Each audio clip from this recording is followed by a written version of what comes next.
Hi, I'm Freddy McConnell. Pronouns are he, him. I'm a writer and a journalist and a campaigner, and I'm a trans dad. We're hoping to make a documentary about all sorts of different kinds of trans families in the UK and the legal challenges that we currently face and the inequalities that we currently face. I'm a trans man and I gave birth to my kid. And when my kid was born, I wasn't able to register as his father or his parent on the birth certificate. My only option was to register as mother. Well, that's like the most well-known issue. But actually, what we're trying to raise awareness of is the fact that no trans people have recognition when it comes to becoming parents. If and when you decide to become a parent, if you have legal gender recognition, that basically disappears. And then it affects other people in the LGBTQ world in similar but different ways. I think the way my court case was reported on was very unhelpful and simplistic in the sense that it was all about a pregnant man and the definition of a mother. I mean, literally the headlines were first child without a mother in the UK, which I just found bizarre because there are lots and lots of children without mothers in the UK for all sorts of reasons, not least, of course, those who have two dads. I just really want to move the conversation away from all of that. There are tons of other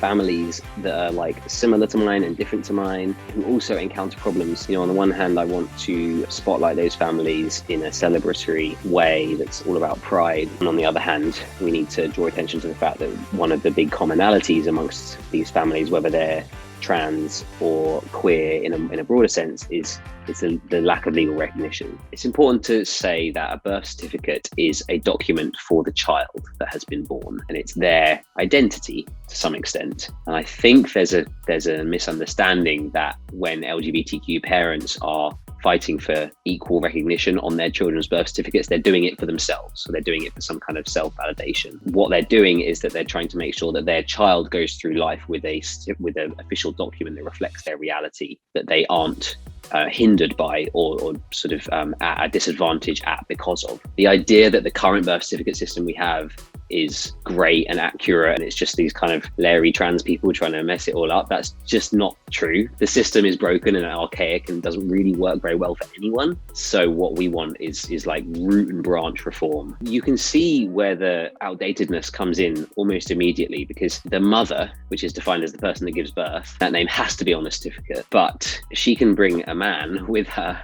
and it doesn't have to be the father. It's basically kind of sexist and like patriarchal. When you've left laws for this long, you've created a massive administrative and legal problem for yourself. But that is not our fault as parents or as families, but we are the ones being forced to pay for it. The challenge is for us to work with the government and to work with experts and hear from all sorts of people, including like donor conceived adults, to find a solution to this.